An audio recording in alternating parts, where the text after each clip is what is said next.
D'accord. Alors je vous pose la question, il a révolutionné le PSG, est-ce qu'il a réussi l'impossible dans ce club qu'on disait incoachable, mal dirigé et sous l'emprise de la République des joueurs? Bon, on va faire simple, voilà, il y a 6 oui. Je voulais maintenant. Il y a 6 oui, mais il y a une nuance chez Djibril. Ouais. Expliquez-moi. Non, je voulais maintenant parce que c'est un... Mais vous avez mis oui, je vous ai Oui. pas mis la pression, Oui, hein. oui. Parce que c'est un entraîneur qui a quand même de la bouteille, qui a de l'expérience, c'est un très très bon entraîneur, qui a une très bonne équipe. Donc pour moi, c'était une histoire de temps. Donc c'est le. Mais rappelez-vous ce qu'on disait. Oui, mais c'est le mot impossible, comme s'il avait pas de qualité dans son groupe. Il a des joueurs de qualité. Il fallait juste qu'il trouve les bons leviers, et les bons mots à faire passer dans l'équipe. Et parce qu'il y a de la qualité dans cette équipe. Donc c'est le mot impossible, comme s'il avait une équipe de DH et qu'il avait atteint. Les quarts de finale de Ligue des Champions, il a une équipe quand même de qualité.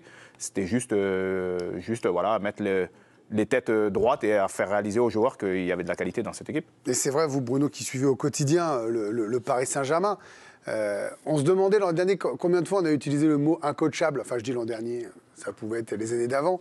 Ils les ont tous essorés, épuisés. Cette interview terrible de Pochettino dans le journal L'Équipe qui disait au PSG, tu viens pour faire ce qu'on te dit de faire et pas avec tes idées. Là, le moins qu'on puisse dire, c'est qu'il est avec ses idées, qu'il les a imposées. Indépendamment même, comme ça je vais aller plus sur le terrain du back-office que du jeu, là où était Djibril, à faire plier ce club sous son emprise. Vous vous rappelez de Jean-Michel Aulas qui disait « Je cherche un conducteur pour ma F1 ». C'était un peu ça, en fait, ce qui se passait au Paris Saint-Germain, c'est qu'on mettait des entraîneurs, mais qui étaient quelquefois... Prenons l'exemple d'Unai Emery. Unai Emery, c'est un entraîneur qui était capé, qui venait d'Espagne, qui avait déjà un parcours européen, mais il n'avait jamais entraîné un grand club. Là, en fait, Luis Enrique, il est arrivé sur le côté... Moi, j'ai l'habitude. J'ai fait le FC Barcelone, j'ai gagné. J'ai pas besoin de... Voilà, je vais pas me mettre à genoux pour avoir le Paris Saint-Germain. Et en plus, on lui a donné une chose qui est très importante. On lui a donné de la liberté. Ce qui n'est pas forcément donné à tout le monde au Paris Saint-Germain. Et en plus, le binôme avec Luis Campos, parce que... C'est pas gagné au départ non plus. Beaucoup tombent sur Luis Campos, sur sa première année peut-être avec Luis Enrique, mais sur la deuxième année, les recrutements, Pacho, c'est demandé par Luis Enrique... Luis Campos lui apporte, etc., etc. Donc en fait... Neves, Doué, etc. Donc en gros, il y a des binômes qui marchent. Quand Antero Henrique ne pouvait pas se saquer un Unai Emery, ou un Thomas Tuchel, quand Leonardo venait mettre le bazar aussi avec ses entraîneurs, là en fait, on a un entraîneur qui peut travailler, le président... On lui a dit juste de présider, d'arrêter de donner des objectifs. C'est lui qui fixe les objectifs. Et il a coupé son portable, l'accès aux joueurs ou pas, Nasser Al-Khelaifi? En tout cas, il le fait un peu moins. Et je pense que s'il venait à trop le faire, Luis Enrique n'apprécierait pas et lui dirait... Donc c'est assez révolutionnaire, alors. C'est assez révolutionnaire, effectivement. Et c'est pour ça qu'en fait, Luis Enrique est l'un des premiers entraîneurs à être tranquille, entre guillemets, pour travailler au Paris Saint-Germain. Souvenez-vous, lors de son arrivée, c'était en juillet 2023, le discours de Nasser Al-Khelaifi était clair. C'était un discours aussi qu'il avait adressé aux joueurs. Il est important de vous dire que le coach a le pouvoir de faire ce qu'il veut. C'est lui qui décide. Nous sommes tous dans la même direction, avec Luis Enrique, Luis Campos et le staff. Nous entrons dans une nouvelle ère, avec une nouvelle mentalité, un nouvel état d'esprit. Déjà, c'était des mots forts. Et la révolution, on peut parler de révolution de Luis Enrique. Eh bien, on parle de quoi? On parle évidemment d'un jeu offensif. Il en a parlé dès son arrivée, depuis longtemps. Il a effectivement la main aussi sur le mercato, on demande son avis et il est entendu. Il est prêt à faire des choix forts, comme mettre par exemple Mbappé remplaçant, Dembélé sur le banc ou encore titulariser Safonov. Et puis il y a aussi cet assouplissement de son management à l'automne dernier, quand ça commençait à se crisper un petit peu. Il a réussi aussi à avoir un discours plus proche des joueurs. Olivier Rouillet, vous avez été coach, je le dis pour les plus jeunes qui ne le savent peut-être pas forcément, non, mais en plus d'avoir été international, tout ça, y a un truc qui paraissait fou, c'est qu'ils en avaient fait une grande marque, très bien, ils ont obtenu des parcours, des titres en France. Il n'y avait pas à proprement parler d'équipe, à part peut-être à un moment celle où il y avait les Maxwell, Ibra, vous voyez, mais ils n'ont pas été très loin, eux, ils sont arrêtés en quart ou un truc comme ça. Est-ce que là, sa plus grande réussite pour vous, c'est d'avoir fait naître une équipe de foot au PSG ? Je pense que c'est une évidence comme le nez au milieu de la figure. Je pense qu'on on a tous de la sympathie, je le pense sincèrement, au PSG, parce qu'enfin, on voit une équipe qui réagit, qui agit et qui réagit. Et qui court. On voit des gamins qui sont sur le terrain, qui, lorsqu'ils perdent le ballon, le seul objectif, c'est de tout de suite enchaîner pour le repiquer à l'adversaire. Mais ça, on ne l'a jamais vu au PSG. Alors, moi, je veux bien que le président soit calmé et tout ce qu'on veut. Ça, c'est une évidence. Mais quand même, Luis Enrique, j'ai écouté, pourtant j'écoute pas souvent les émissions de radio, je peux vous assurer. Mais j'ai entendu, pas bien, ça faut écouter la radio. J'ai entendu Emmanuel Petit qui disait hier soir, on devrait s'excuser auprès de Luis Enrique, parce que c'est vrai qu'on l'a tous démonté, il faut être clair. Et notamment, c'est vrai que le titre de l'équipe qui était le déclassement. Faux, mais c'était factuel. 26e quand vous êtes le PSG, c'est un déclassement. Mais je suis totalement. C'est pas pour défendre les copains, mais en novembre, c'est ça. Greg, j'étais le premier à aller dans ce sens-là, il n'y a aucun problème. Ouais. Mais quand on voit tout le travail qui a été fait, quand même, ce qui nous a agacé surtout, c'est de voir Luis Enrique dans ses conférences de presse quelquefois nous prendre pour des imbéciles. Ah oui.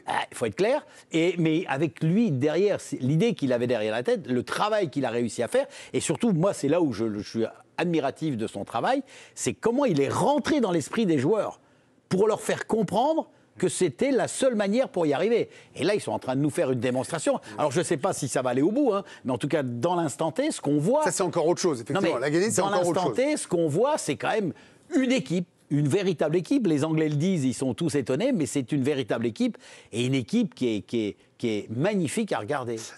J'aurais jamais pensé parler comme ça du PSG, je peux vous le dire. Vous n'êtes pas le seul depuis la nuit. Je suis fier de toi. Je t'en prie. Attendez, ils se font leur petit câlin. La différence entre lui et peut-être les autres précédents coachs, c'est que lui, il est plus dans le management, plus dans le meneur d'hommes et dans le... Les autres ont essayé avant. Oui, mais lui, c'est peut-être plus naturel. On l'écoute davantage, c'est ça. Voilà, c'est peut-être plus ça qu'il a que Unai Emery, par exemple. Ce que vous disiez, tout le monde peut-être connaît votre histoire. Vous avez bien connu ce club de l'intérieur, le Paris Saint-Germain également. Vous avez connu donc une année aux côtés de Luis Enrique. En vrai, c'était imaginable que le club se transforme comme ça ? En vrai, si, quand on le côtoie, si. Parce qu'il arrive avec de telles certitudes de là où il va. Pour le coup, il y en a quand même qui sont montés dans le train dès le début, en se disant, on a l'impression qu'il sait tellement où il va depuis le début. Il affiche ses principes et il n'en démordra pas. Et c'est pour ça qu'on l'a mis là. Et là où c'est très fort, c'est vrai. Si on nous demandait il y a 4 mois, là, la même question. Est-ce qu'on s'imaginait que ce PSG, avec une équipe de jeunes, sans Mbappé, un Dembélé qui met 30 buts, allait éliminer la meilleure équipe d'Europe en s'arrachant comme ça sur le terrain ? Mais j'aurais dit, moi, impossible. Pour le coup, autant Luis Enrique qu'il est. Et là, il a réussi à changer à la fois la perception de cette équipe et l'ADN qu'elle a sur le terrain. Non, mais très, très fort. À l'intérieur du club même. Ouais. Mais à l'intérieur parce qu'on avait quand même l'impression que c'était... Non, on le sentait, Greg. Très bien, mais expliquez-nous. Moi, pour le coup, dès le premier jour où il était là, j'ai fait sa toute première interview, c'est-à-dire il venait d'être présenté par Nasser El Khelaifi, première interview avec lui, il arrive et il dit, voilà comment je vais faire. Déjà, moi, il n'y aura plus de statut, il n'y aura plus de stars, il y aura du mérite. Ça veut dire que pour être sur le terrain, oui, mais ici... Il y a plein de coachs qui le disent, puis au Paris Saint-Germain, dans un contexte tel que Paris Saint-Germain, avec la pression et le manque de temps qu'on laisse au coach, tous l'ont dit, peu ont réussi à le faire. Lui, il a dit, moi je viens pour ça. Et c'est comme ça ou pas autrement. PSG, pas PSG, Nasser El Khelaifi, pas Nasser El Khelaifi, ce sera comme ça. Et c'est pour ça qu'ils ont été le chercher. Dès le début, dès sa première interview, il a dit, je ne sortirai pas de ma route. Et il avait de telles convictions. Et ses joueurs, et c'est pareil à l'entraînement, quand il va à Arsenal et qu'il se passe d'Ousmane Dembélé, quand on voit la dimension qu'il a pris aujourd'hui, on comprend désormais les choix que Luis Enrique a fait. Mais lui, il a compris avant nous tous. Mais c'est vrai que c'est vrai que typiquement, ce genre d'écart, là, Arsenal... C'était le genre de truc qui mettait le feu aux poudres au PSG. Et les années d'avant, c'était la crise de novembre. Hein. Vous y étiez sur votre star. Et tu as vu la photo d'Ousmane Dembélé en train d'embrasser Luis Enrique à Liverpool et d'être dans ses bras et en gros lui dire merci. Rien que dans le regard, tu sens que merci de nous avoir emmenés là. J'aimerais qu'Olivier et Djibril nous expliquent la confiance qu'il peut y avoir entre un joueur et un coach. Moi, ça m'intéresse. Vous avez évidemment des relations très fortes, notamment avec Giroud, voilà, ce genre de choses. Vous aussi, Olivier, vous avez connu des coachs ou des joueurs que vous étiez coach. Qu'est-ce qui fait qu'à un moment... Il y en a un qui vous embarque, vous vous dites il a raison. C'est les résultats ? C'est parce que vous vous sentez à l'aise sur... Non mais expliquez-nous, parce que nous, on n'y a jamais été. C'est parce que tu te sens bien avec lui. C'est tout ça. En tout cas, en ce qui me concerne, moi, mon premier entraîneur qui s'appelait Monsieur Rodin, tu te sens bien avec. Tu comprends. Tu comprends ce qu'il te dit. On voit la vision. Tu comprends le message qu'il te fait passer. Tu comprends, comment te dire, comment psychologiquement il t'emmène quand tu as 18 ans et que tu dois, et il t'aide, et il te soutient, et il te laisse pas tomber. Ce qu'on ne voit pas, nous, en tant que journalistes ou suiveurs. Vous ne sentez pas ça comme nous, on le sent, parce que nous, on le vit au quotidien, on le vit tous les jours. On le vit quand le mec, il te chope, le coach, pardon, il te chope juste avant de commencer l'entrée. Il dit pas grand-chose. Il dit, Olivier, j'ai confiance en toi, ou un truc comme ça. Et hop. Mais ça veut dire qu'il y a beaucoup de travail comme ça fait au quotidien. Quand il dit l'entraînement me dit beaucoup, c'est vrai.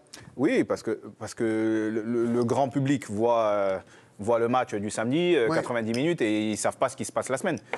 Moi, je suis impliqué maintenant de plus en plus avec la JOCR, et je peux vous dire que c'est un travail humain aussi. J'ai mes joueurs au téléphone, quand je les vois, on ne parle pas que de foot, on essaye que l'homme autour du joueur soit bien. Et en général, il te le rend sur le terrain. Et c'est comme Olivier le dit, tu te sens bien avec ton coach. Moi, Giroud, tactiquement, c'est pas le meilleur coach que j'ai eu de loin. Hein. Mais c'était le meneur d'homme, le meilleur meneur d'homme que j'ai eu.